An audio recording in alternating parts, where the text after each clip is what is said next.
Good morning students. Now coming to double helix structure of DNA.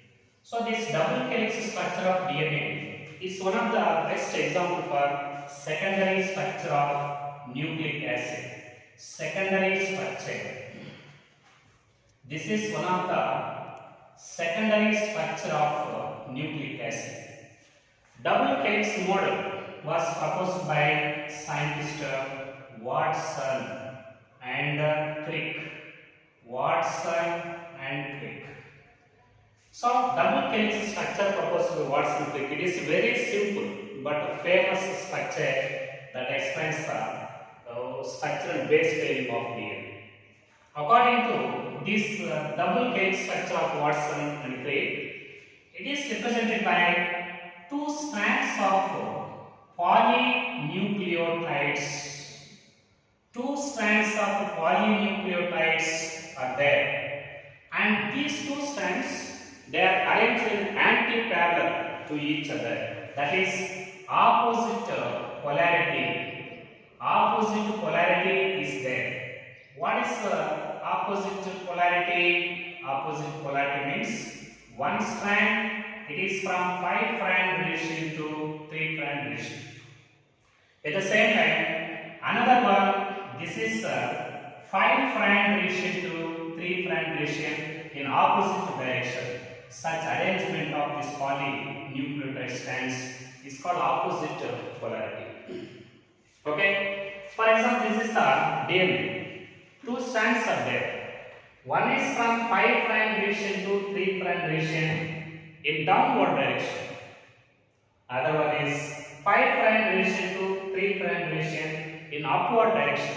Such arrangement of polynucleotide strands is called antipolarity. That is opposite polarity. They show they are arranged in opposite polarity. At the same time, these two strands they are represented by phosphate, sugar, backbone. Backbone. This is sugar, phosphate, sugar. These strands they are made up of alternation of arrangement of phosphate, sugar backbone. And these also represented by many base pairs. These strands they are represented by many nitrosyl base pairs. Like this, for example, this is one nitrosyl base pair. In this way, many nitrosyl base pairs are present between these two strands, and these base pairs they are more or less perpendicular. More or less perpendicular to each other, but facing inside. In this way, two strands they held to each other by number of base pairs. Base pairing is one of the important hallmarks of this Watson-Crick model of DNA. Many base pairs they held to each other. They are present in between these two, more or less perpendicular, and are projected from backbone, but facing inside. It is always nitrosyl bases they show complementary relation. Complementary relation is present between these nitrosyl bases. Complementary relation. What is the complementary relation? Complementary relation means always adenine is complementary with the thymine by two hydrogen bonds and vice versa. Okay? And always guanine is complementary with the cytosine by three hydrogen bonds and vice versa. This relation of nitrosyl bases, this is called a complementary relation. Always A is complementary with the T and vice versa, and always G is complementary with the C and vice versa. A and T represented by, they are linked by 2 hydrogen bonds. G and C, they are represented by 3 hydrogen bonds. Okay, so A is purine, T is pyrimidine. T is pyrimidine, A is purine, G is purine, C is pyrimidine.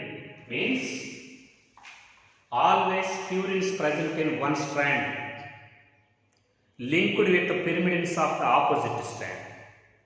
So purines and pyrimidines A and G are called purines, C and T are called pyrimidines.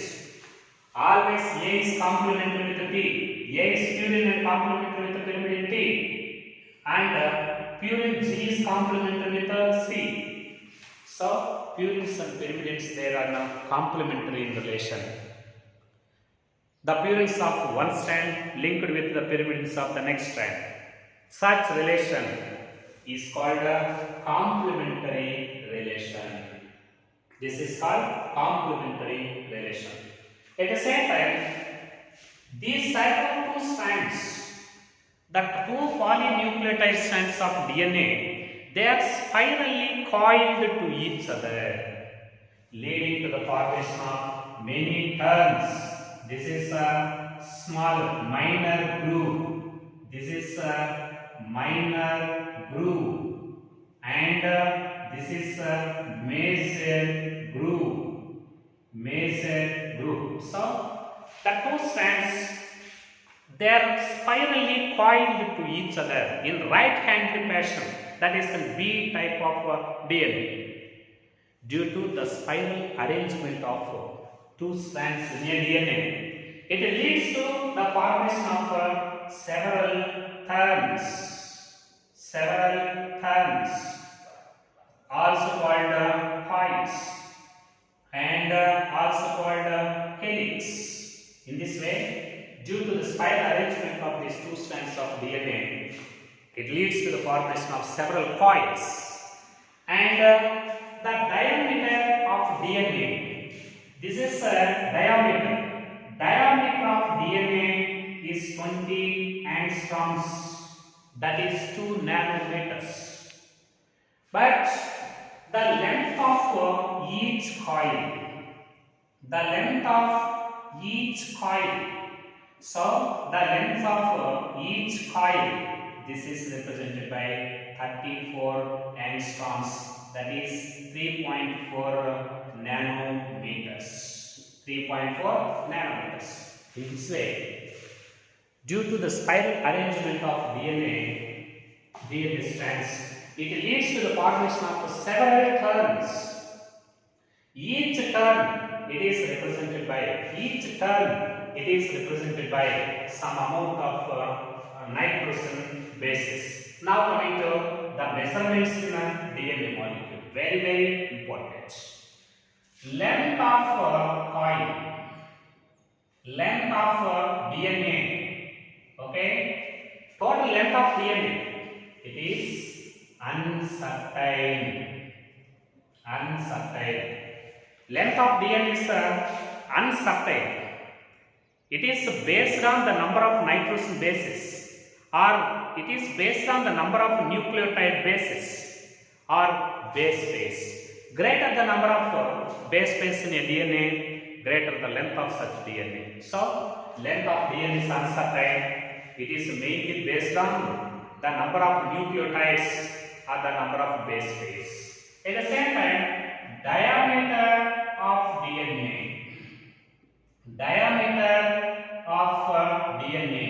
So, diameter of DNA, this is 20 angstroms.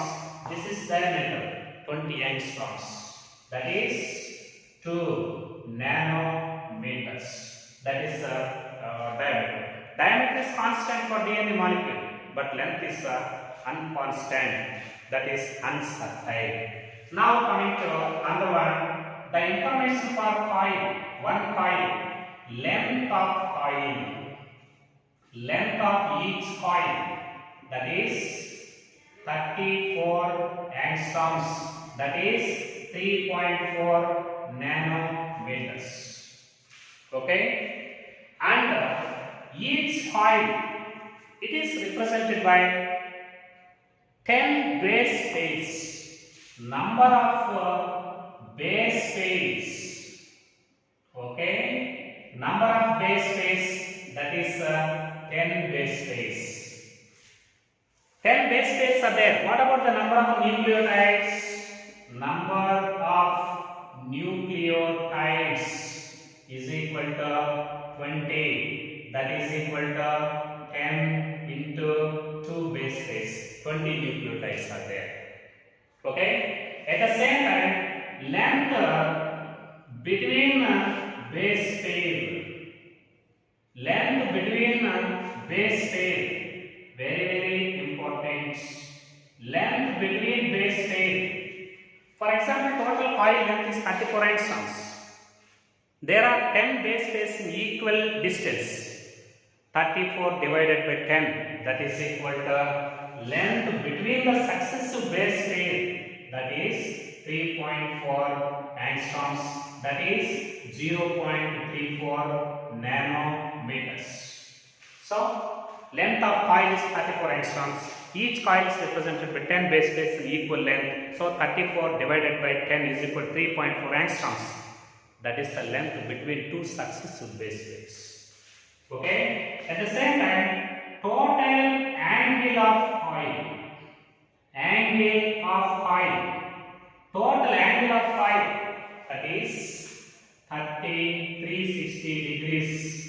360 degrees. And angle between the coil, angle between the pairs, 360 divided by 10, that is equal to 36 degrees. Students, total angle of coil is 360 degrees. Each coil is represented by 10 base pairs. So that 360 divided by 10, that is equal to 36 degrees is the angle between the pair.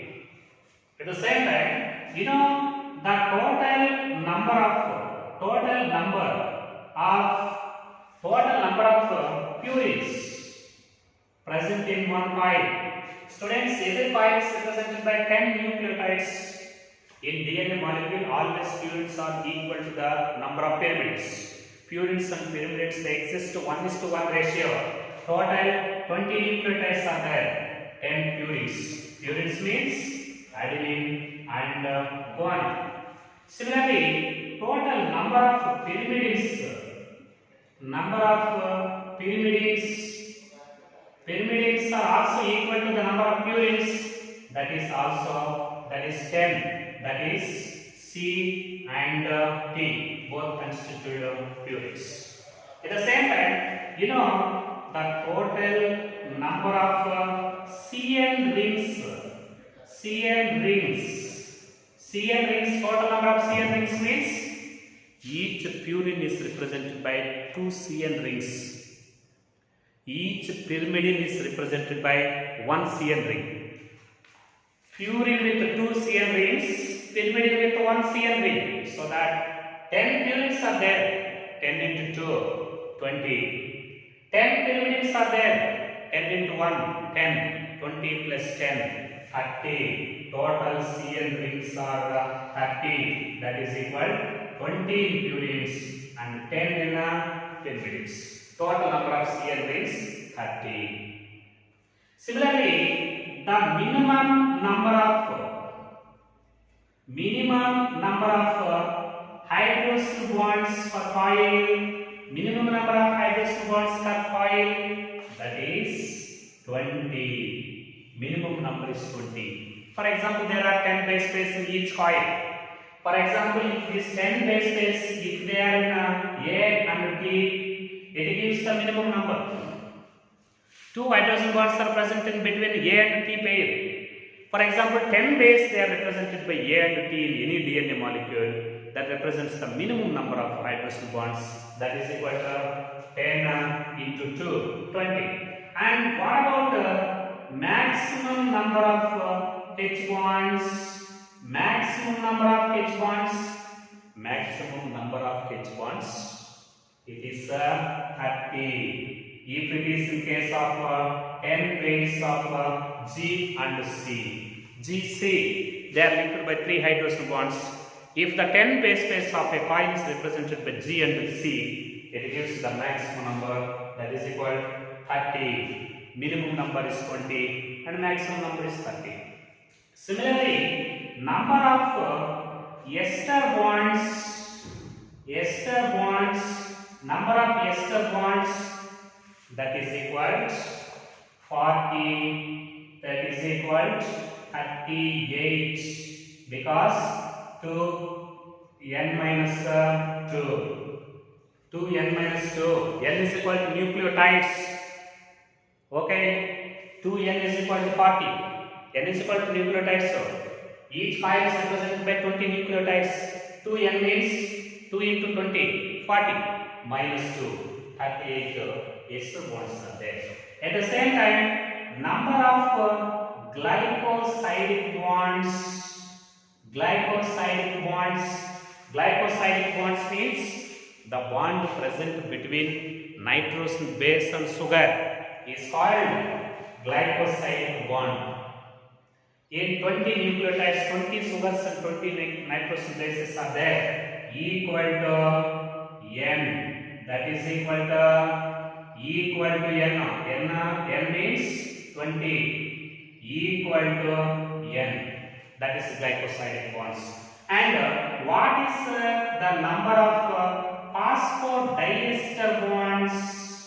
Phosphodiester bonds, this is equal to, that is 18 is equal to n minus 2. That is measurements of DNA molecules. Very, very important for calculation of DNA problems. Okay, students, length of DNA is uncertain. Is based on the number of nucleotides. Number of diameter of DNA 20 angstroms means 2.2 nanometers. Length of each coil 34 angstroms means 3.4 nanometers. Number of base pairs 20. Number of nucleotides, number of base pairs 10. Number of nucleotides 10 into 20. Length between the pair 3.4 angstroms, that is 0.34 nanometers. Total angle 360. Between the pair 36. Total number of pigments 10. Pigments 10. Total number of CN rings 30. Minimum number of H bonds, this is equal to 20. And maximum number of H bonds, this is 30.